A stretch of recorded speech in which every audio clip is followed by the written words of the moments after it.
Dobro večer i dobrodošli u još jednu emisiju Orlando, još jednu zapravo novu. Počinjemo novu sezonu.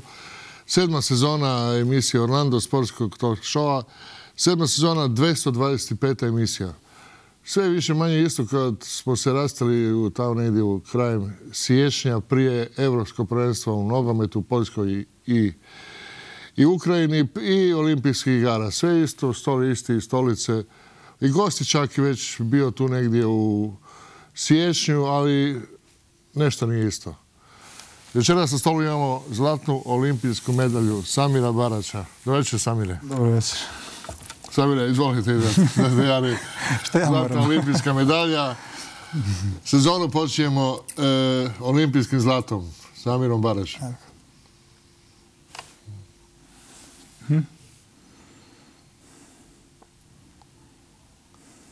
Evo, olimpijsko zlato Samira Baraća, kapetan vaterpolske reprezentacije. Samir Barać, najbolji sportaš 2011. godine u izboru novog lista, dobitnik trofeja Jobo Kurtini. Jobo Kurtini je osvojio srebrnu medalju na olimpijskim igrama 52. u Helsinkiju prije 60 godina, nakon 60 godina zlata. Puno je vaterpolista riječi koji su osvojili olimpijske medalje s olimpijskim medaljama. Roy ima zlatno iz Los Angelesa, ali hrvatski vaterpol od samostaljenja od 1996. prvi put smo nastupili u Atlanti. Hrvatska je osvojila srebrno odličje, tada su uveli Glavan i Hinić, ovo je prvo zlato. Samire, dugo si trčao za tim zlatom, 12 godina, od Sidneja preko Atene, Pekinga do Londona. 4 olimpijade ti je trebalo doći do zlata. Pa to je taj put nevjerovatan, ali stvarno je završilo kao u nekoj bajci. Ja bih rekao, u 39. sam godini. Ne znam, čak sam i u jednom trenutku nisam htio, ovih zadnjih godinu dana uopće nisam htio o tome razmišljati koliko godina imam. Samo sam se, nekako cijeli sam se dao u te pripreme i stvarno je bila fenomenalna atmosfera u reprezentaciji. Nekako kao da smo bili predodređeni za to zlato. Za ovim stolom smo pričali tamo u veljači, ja mislim kad smo rekli vidimo se opet tu sa zlatom medaljom, je li tako bilo? Točno, vi ste bili jedan super prognozer. Prognozirali ste nam zlato tada. Ja sam tada to onako nisam prihvatio sa skepticizmom, ali bilo mi malo ne govorim, bit će svaka dobra, samo da je neka medalja. Međutim, kako smo igrali na toj olimpijadi i koliko smo pokazali jednu sigurnost, samopouzdanje, mislim da smo stvarno zaslužili ovo zlato. Da, Samir, to govore činjenice. 8 utakmica, 8 pobjeda. Grčka, Španjolska, Italija, Australija, Kazahstan, Amerika, Crna Gora i opet Italija u finalu 8-6. 8 utakmica, 8 pobjeda. Samljeli ste sve suparnike zapravo. Samljeli, hoću reći, znači obrana. Pavić, obrana, kolektiv, disciplina i Ratko Rudić. Pa evo, rekli ste sve one činjenice koje su od početka pripreme koje su djelovale stvarno na vrhunskom nivou. Ponovo smo imali jedno okupljanje reprezentacije gdje smo došli s vrlo lošim rezultatom sa Europskog prvenstva i to nam je bio stvarno jedan veliki motiv. Ali u tom Eindhovenu on je bio vrlo bitan zato što nam je pokazao smjer kojim nismo smjeli ići. Eindhoven, Europsko prvenstvo, gdje ste bili samo 9. najveći debakl u povijesti. I tu smo u biti jedan smjer kojim nismo smjeli ići. I to prvenstvo nam je pokazalo naše mnoge slabosti. Ratko je kao jedan stari lisac, stvarno moram reći, i vratio je Vičena i Hinića u reprezentaciju. Tako da samim tim je vratio jednu sigurnost i način pripreme je bio sasvim drugačiji. Bilo je puno više priprema nego pred Europsko prvenstvo. Ušli smo u pripreme vrlo sigurni, ušli smo u svjetsku ligu gdje smo osvojili zlato, vrlo sigurni, s velikim samopouzdanjem, ali moram navesti jednu stvar. Kad pričate o medaljama u vaterpolu, uvijek govorite o vratarima. Mi smo imali stvarno tu sreću da je Pavić branio fenomenalno, a mislim da smo i mi isto puno pomogli sa onom stvarno čvrstom obranu. Apsolutno. Dobro, Rudić je vjerojatno pozvao Vičana i Hiniša da bi ti imao društvo, ne možeš sam u over 35, ovih preko 35. To smo pokvarili jednu srednju dob, da bih rekao, jer stvarno ima momaka, ja znam Sandro Suknu.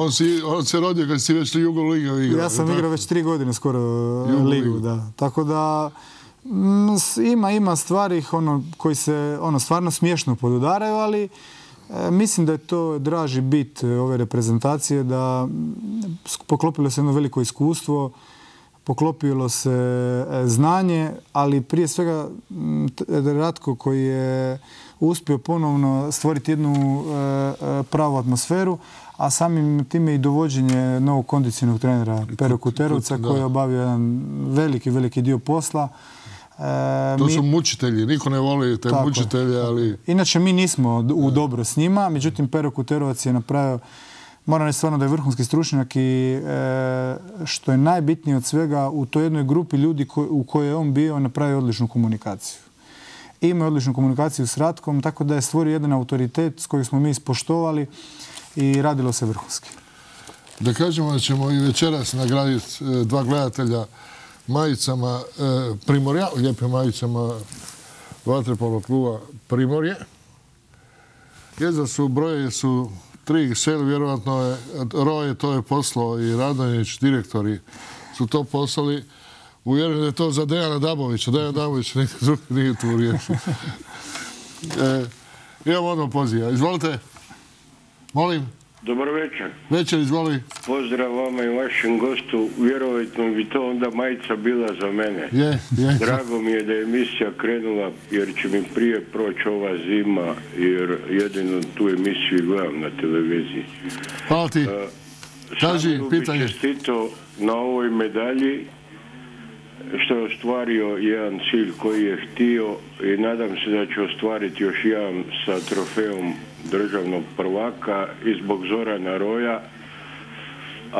Samo bi ga volio da mi, ako mi može objasniti, ne znam, izjavu našeg trenera neki dan, da je Jug i dalje u prednosti. Ja mislim da mi imamo i tekako sad dobre klase i mislim, ako ništa drugo, ako imamo barem i možda jaču klupu od Juga.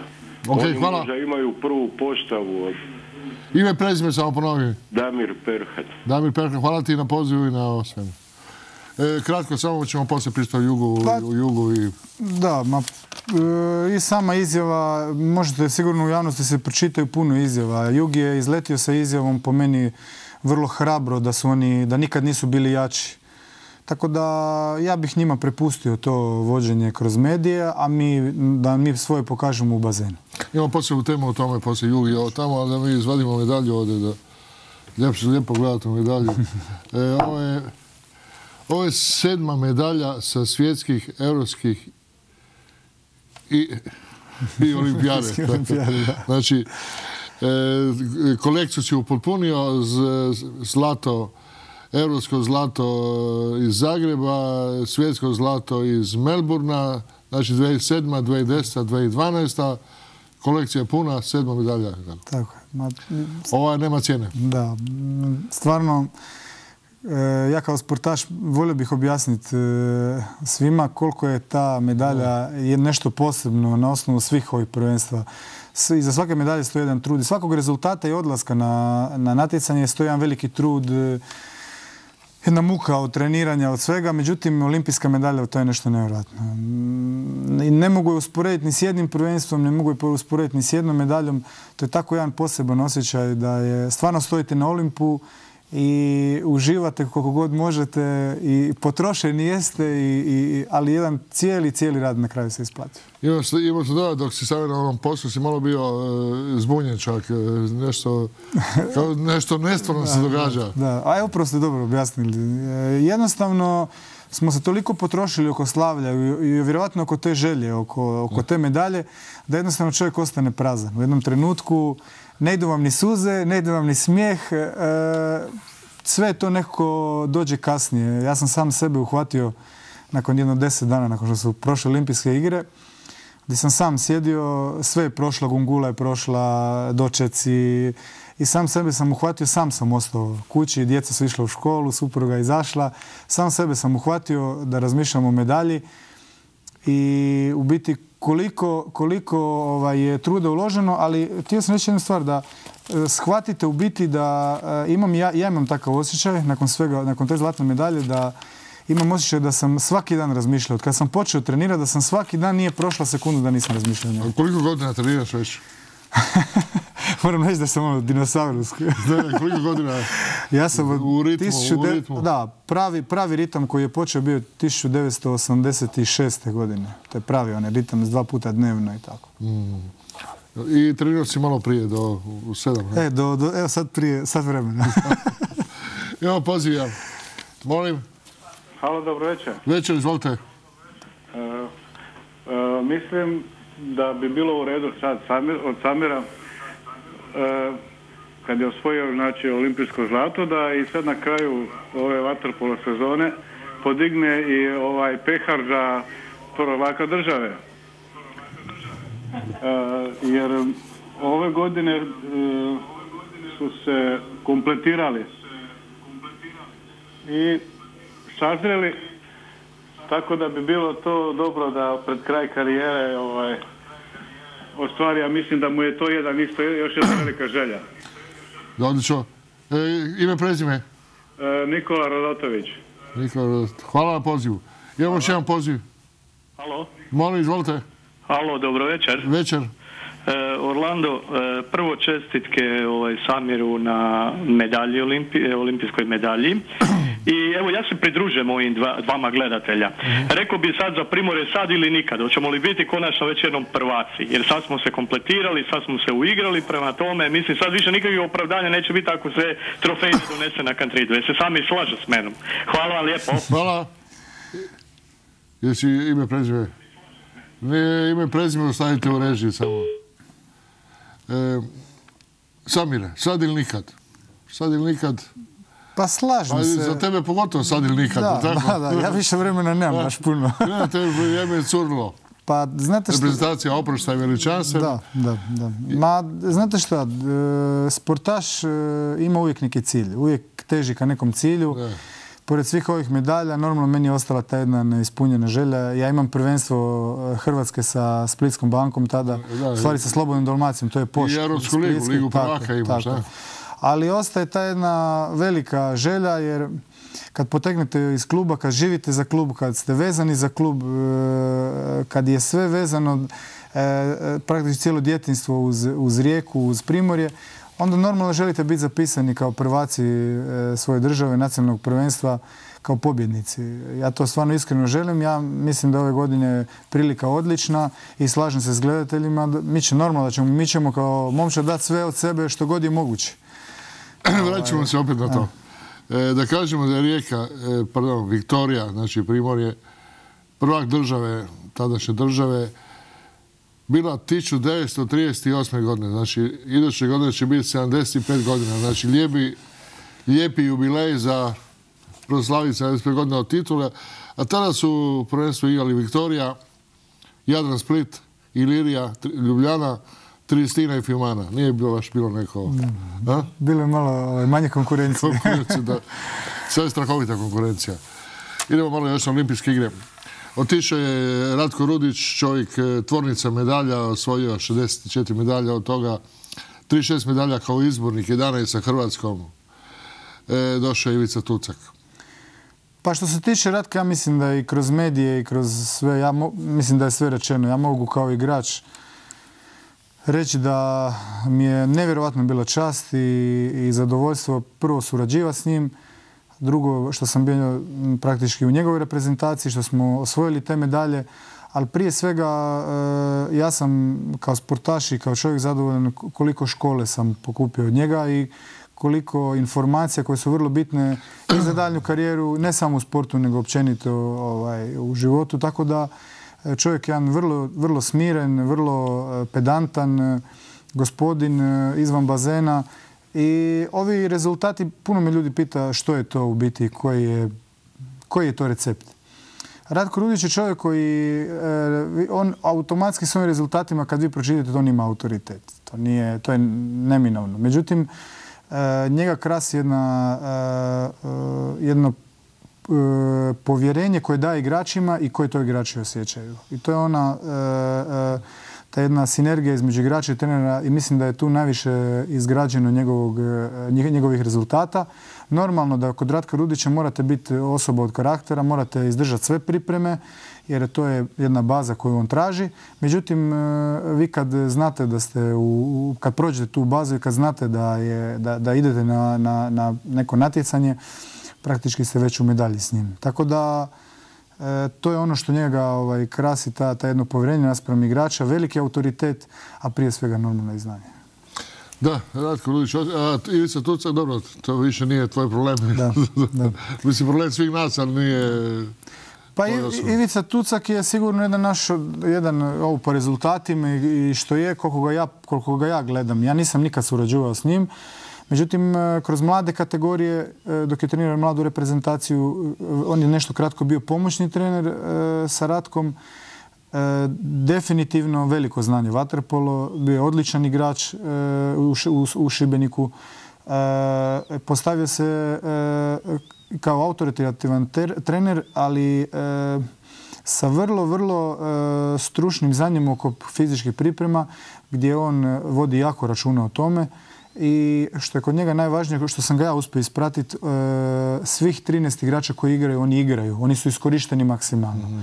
Tako da to je jedan dokaz je tome i da naš mali Krizman i Beltrame koji su igrali u Herceg Novom s njim, da su oni stvarno igrali odlično.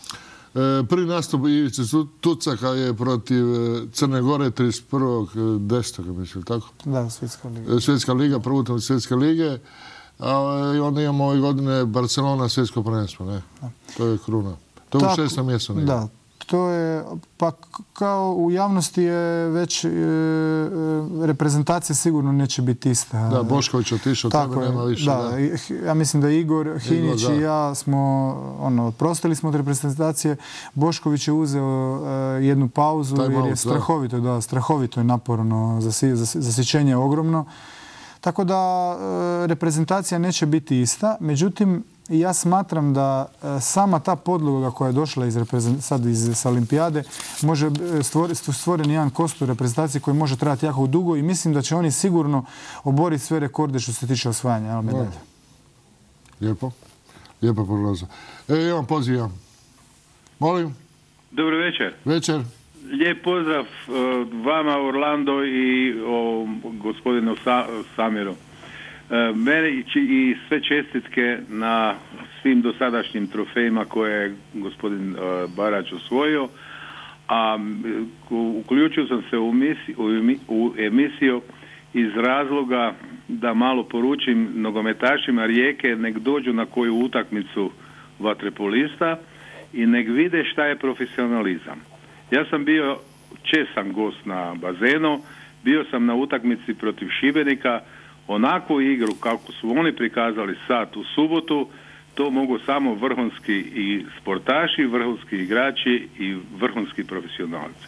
Hvala, ime prezime. Evo to. Ime prezime. Koje su nagrade? Evo majicu Primora, lijepo, kako je. To bi volio dobiti, vala ću ju kupiti ako nije drugo. Da, dobro. Evo Miro Smiljan. Ime prezime? Miro Smiljan. Hvala lijepa. Hvala Miro. Hvala Bog. Miro Smiljan, mislim da je to odbojkaš trenera uspješan bio, je li tako? Miro Smiljan, ako to taj isti. Tvoja kćer igra odbojku za Drnovu. Da. Je tako? Tako je, da. Napravila je jednu sad malu promjenu, bili smo u Kastvu, sad je otišla u Drenovu. Zaljubljena u odbojku, ali dobro, škola je tu. Slušaj, imaš dve kćeri, supruga tu, svi se žrtvu zbog tebe. Kad dobiješ nagradu Vlade Republike Hrvatske, tih 85.000 kuna za zlatnu medalju, bi si dosta skromno odvećiš u London, valjda, ne? U shopping. 3 ženske u shopping. Moramo izabrati neku jeftiniju... 3 ženske u shopping. Da, neku jeftiniju destinaciju moramo odabrati. Pa ja se nadam da ćemo ih odvesti što brže, jer tu nagradu još nismo dobili, ali dobro, valjda će biti. Sad nisam još ništa dobro? Ne, nismo. ni od olimpijskog, ni od Saveza vaterpola, ni olimpijskog odbora, ni vlade. Evo, ja moram reći, znamo kakvim vremenima živimo, recesijskim i sve tako, ali mislim, neću govoriti o visini nagrade, po meni je to dosta malo, ajde reći, ali kažem... U Italiji to vredi 100.000 eura. I više. U Italiji, ne, točno 100.000 eura, kolektivni. 140.000 eura je individualna medalja. Tako je, da. Uglavnom, ograničili smo ta neka visine tih nagrada u realne okvire. Nismo nagrađeni kao što su nagrađeni... Dobro, ću odvesti ženu i djecu u shopping, nećeš.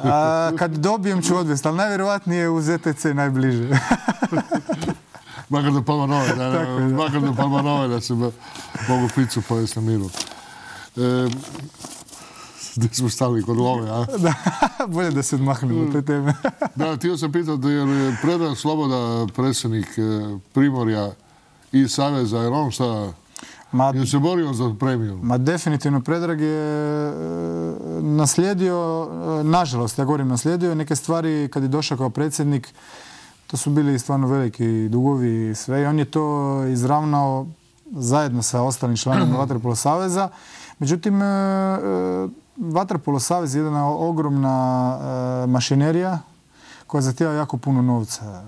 Sport koji je sad trenutno u Hrvatskoj zanemaren što se tiče marketinga i sponzora, jednostavno ne trpi toliko, ja bih rekao u ovom slučaju ne trpi toliko osvajanja. Jer sad je, kad jedan Perica Bukić izjavio u novine da ako krenemo na sljedeće prvenstvo da možemo zatvoriti savez ako je slučajna reprezentacija osvoji medalju, znači da je, bilo bi, nažalost, bolje da ne osvojimo. Međutim, dosta tužno.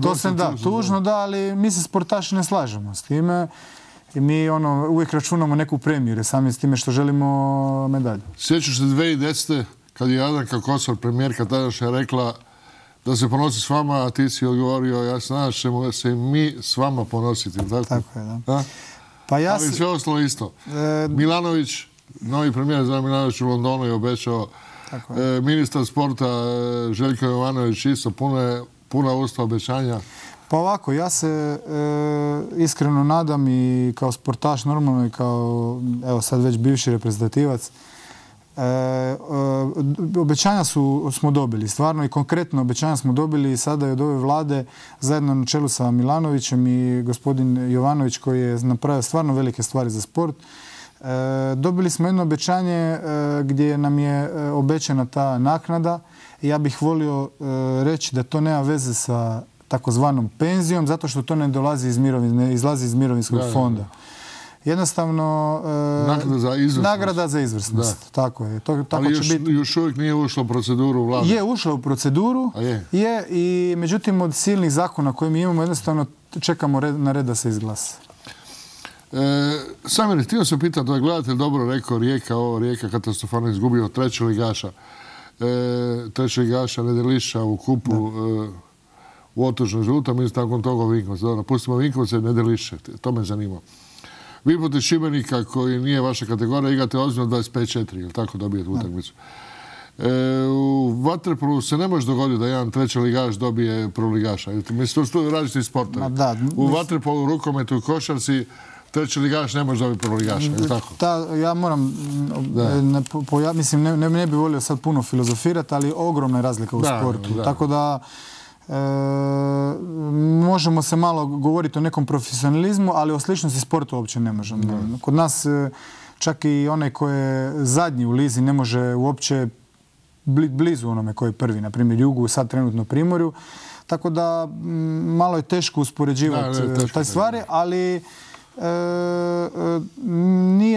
ja smatram da ovaj prvi period sezone, jer ta prelazna faza koju sad doživljava nogometni klub Rijeka, trebamo malo, svi zajedno biti malo strpljivi, jer ja mislim da će sigurno oni biti top kada bude trebalo, ja bih rekao. Sad i prvenstvo je dugo, jako dugo traje i mislim da dečki će dati sigurno sve od sebe da to sigurno bude bolje.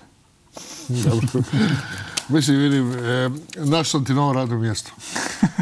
kad završiš karijeru, ti si biti trener, ili tako, to radi s mladima, ali ima za tebe radno mjesto. Nakon ovog poziva što riječ koje. Slušam, izvolite. Halo? Da, izvolite. Dobro večer. Večer. Želim pozdraviti gospodina Orlanda i sve čestitke gospodinu Barač. Evo. I ne sumnjam u njihov ovogodišnji uspjeh. Bravo. To bi bilo sve. Ime, prezime? Dragica Kola. Dragice, hvala na pozivu. Molim? Što sam rekao, imam posao za tebe. Da. A mislim, ti već postaješ jedan dobar, pametan političar koji zna. Sad si ušao kao predstavnik kluba olimpijaca u Hrvatski olimpijski odbor, tako u skupštinu, ti Primorac i Boraska. Karabajić, pročnik za sport, će uskoro u mirovinu. Veliko Karabajić, mislim da to mjesto pripada tebi. Začin sportaša, olimpijskom pobjedniku i sve, i sad završavaš školu, završiš školu. Tako, da sljedeći mjesec ću diplomirati na poslovnoj akademiji. Šta ćeš bolje? Sportove poznaš, tolerantan si, vidim, prema NK Rijeci, HNK Rijeka, prema momentašima Rijeke imaš prag tolerancije visok, bez obzira na katastrofalne, 4 dana su bila tužna dana za riječki nogomet. Znači, novi pročnik za sport, Samir Barač, ja ću predložiti gradonačelniku, nadam se da sluša, ali kad osvojiš uvjete da osvojite prvenstvo, ne normalno. Ja se nadam. Idemo malo trgovati, a? Ja se nadam. Uvjete da osvojite prvenstvo. Ako osvojimo prvenstvo, onda je to šlag. Idemo malo vidjeti šta. Primor i jug. Znači,